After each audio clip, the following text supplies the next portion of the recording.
The first... Oh, wait. Hold on. I got this. The first Descendant. The newest free-to-play third-person looter shooter published by Nexon, who is also known to publish Combat Arms. What can I say? It was a quality game back in 2008. You play as Descendants, who are humans augmented by an enemy group that defected to your side to give you powers to play League of Legends in real life. They also gave you a gun. Okay, so I decided to make this video too late so I don't actually have footage from this intro mission. So pick your Descendant and go retrieve the Allspark. No, the Ironheart. Unfortunately for you, you get ambushed by Valis Ta'Arig. Wait, that's not his name. Oh, his name is Karel, the leader of the Cabal.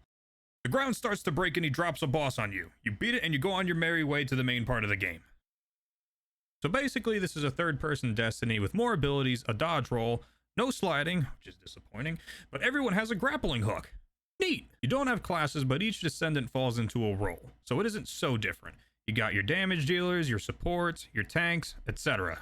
Each character is also themed differently and has an element attached to them. You got the ice one, the fire one, the bunny one, the tank one. But how do you get these cool new characters? By spending money, of course. Depending on who you want to buy, you're looking at price points of $7, $15, or $20. But if you're feeling extra spicy, you could buy the ultimate variants, which are souped up versions of the originals for a measly $100. I'm starting to see where the complaints are coming from. However, all of them are unlockable for free. How? I don't know. It has something to do with collecting character-specific items that are dropped by chance completing specific missions. The game gives you an objective to start the process of unlocking Bunny once you enter the second area of the first map, but doesn't actually say you could do the same for everyone else. Future me, confirm if this is true. This is not true.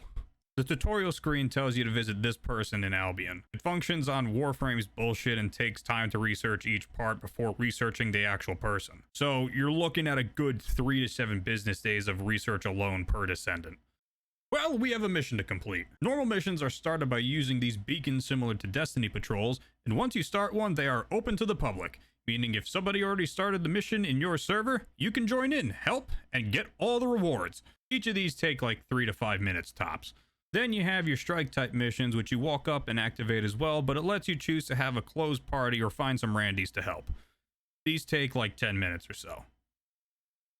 Lastly, there are the intercept battles, with the objective of beating one of the big boy bosses. They are level gated though, and have a total of like 20. Do these for your high grade research materials. On to the shooting stuff part. Nothing too crazy going on here. You shoot the enemies and they drop stuff.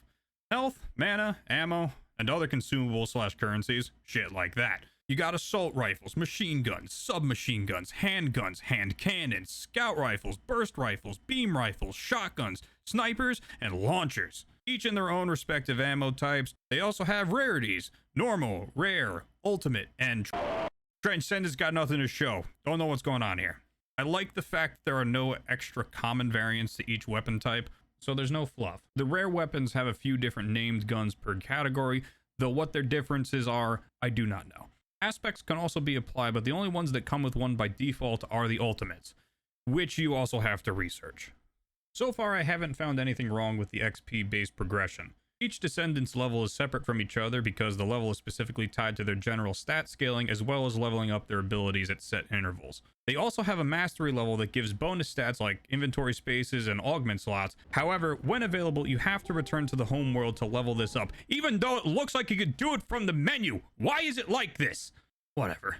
Each individual weapon has their own level as well, and as you level it up, it gives you more points for the weapon augments, meaning you have an actual reason to use other guns.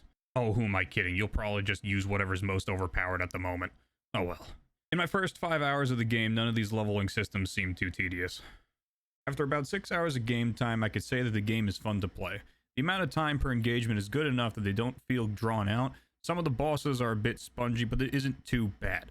I fear that the late game grind for research parts will be painful after I spent 10 mission runs just to earn an item with a 20% drop rate. The core gameplay is solid enough for a free-to-play casual experience, but the egregious microtransactions and the dumbass arbitrary research times docks my score.